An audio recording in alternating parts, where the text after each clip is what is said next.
Assalamualaikum warahmatullahi wabarakatuh. Selamat datang di channel Belajar Cepat, yaitu channel yang berisikan tentang berbagai ilmu pengetahuan dalam segala bidang dan untuk semua usia dan semua kalangan. Semoga bermanfaat untuk kita semua. Di kesempatan ini kita akan membahas mengenai cara bagaimana kita mencari ide perbaikan menggunakan metodologi 5W 2H, dan termasuk nanti kita bahas mengenai contohnya seperti apa ya. 5W 2H, jadi ini kita coba buatkan ringkasan mengenai apa sih 5W 2H, yaitu ya namanya juga 5W, jadi artinya W-nya ada 5 dan hanya ada 2 ya. Nah, pertama adalah kita bicara mengenai what di sini. What ini deskripsinya adalah subjeknya, apa sih yang akan kita bahas nanti, terus apakah improvement ini atau pekerjaan ini bisa diselesaikan atau tidak. Terus W yang kedua yaitu why, jadi kenapa harus dilakukan pekerjaan ini atau improvement ini, apakah pembahasan ini sangat penting atau tidak. Terus W yang ketiga yaitu where, jadi bicara mengenai lokasi di mana pekerjaan ini akan diselesaikan atau dikerjakan. W yang keempat yaitu when, jadi waktu, kapan akan diselesaikannya improvement ini atau pekerjaan ini. Terus selanjutnya W yang terakhir yaitu who, jadi personilnya, siapa PIC atau personil yang akan mengerjakan improvement ini. H yang pertama ini adalah how, jadi metodenya seperti apa sih untuk mengerjakan improvement yang akan kita kerjakan atau pekerjaan yang akan kita kerjakan. Ini bicara mengenai metodologi cara pengerjaannya.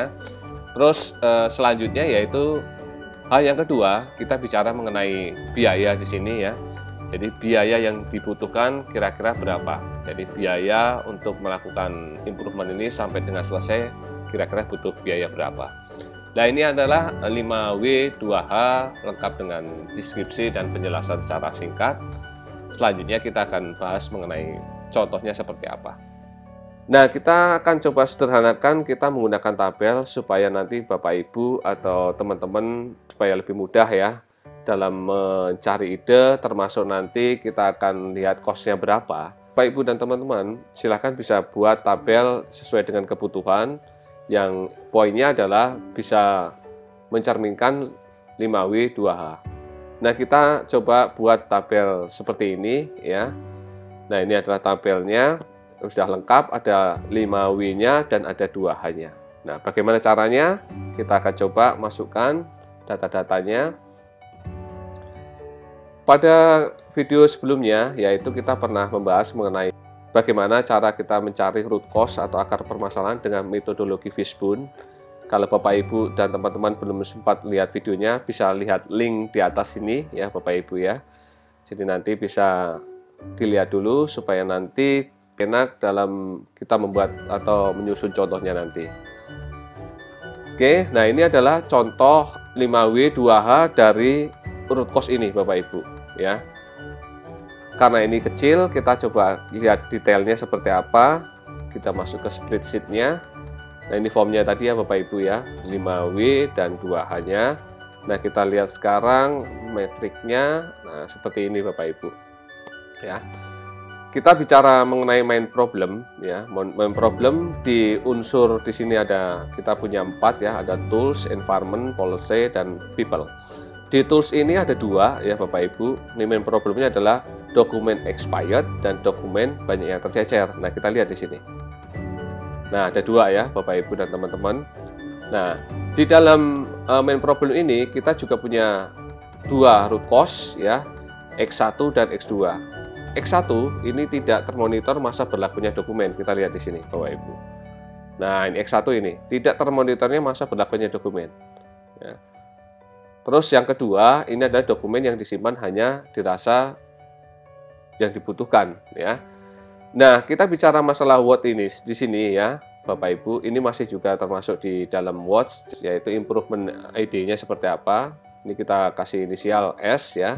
Jadi S1 adalah solusi, maksudnya alternatif solusi 1 ini pembuatan sistem monitoring yang bisa diakses oleh PIC dan pihak terkait. Objektifnya seperti apa sih ya? Yaitu untuk mempermudah melakukan monitoring sehingga diharapkan dokumen dapat termonitor dengan baik. Dilakukannya di mana ini? Dilakukannya di GAD atau General Affairs Department Kapan? Ini Oktober tahun 2020. Dilakukan oleh siapa? Ini contoh ya Bapak Ibu ya. Ini semuanya contoh, jadi silakan Bapak Ibu bisa masukkan sesuai dengan kebutuhan. Contohnya yang melakukan adalah Dimas di sini. Terus bagaimana caranya? Yaitu dokumen dibuat menjadi e-docs. Jadi e-dokumen. Ya bisa jadi nanti di scan yang papernya tadi, terus dijadikan menjadi e-dokumen. Dan sistem dibuat secara digital dan online. Nah ini sudah lumayan detail ya. Berapa kosnya? Oh ternyata membutuhkan kira-kira kosnya adalah 5 juta ya Bapak Ibu. Terus selanjutnya adalah kita bicara contoh yang agak detail. Nah ini kita bisa lihat di sini ya. Ini kita punya X2 dan X3 ya, punya root cause 2 yang penanganannya kita bisa jadi cukup dengan satu solusi, alternatif solusi, tapi sudah bisa menyelesaikan dua root cause ini. Dan contohnya ini, X2 dan X3 ini kita coba bisa selesaikan hanya dengan menggunakan S2 atau solusi yang kedua, yaitu pelengkapan dan pembuatan sistem penyimpanan dokumen. Objektifnya apa? Dokumen dapat tersimpan dan tersusun dengan baik, sehingga jika diperlukan mudah untuk mencarinya. Ya, where di mana sih ini? Di GAD dan cabang ya. Karena kan tadi dibahas di Fishbone bahwasanya ini dokumennya juga ada di cabang, jadi makanya terlibat juga cabangnya. Terus kapan ini sini? When ya, September 20 tahun 2020 maksudnya. Oleh siapa? Contoh ini adalah Lukas ya. Terus bicara masalah how-nya ini mungkin agak lebih detail karena tadi root cause-nya ada dua ya. Ini lebih detail. Pertama adalah identifikasi jenis-jenis dokumen. Jadi yang di cabang diidentifikasi jenis dokumen ini apa saja. Ya dikelompokkan, diklasterkan gitu ya. Terus yang kedua, bagaimana caranya? Yaitu di opnam dokumen-dokumen yang ada di cabang.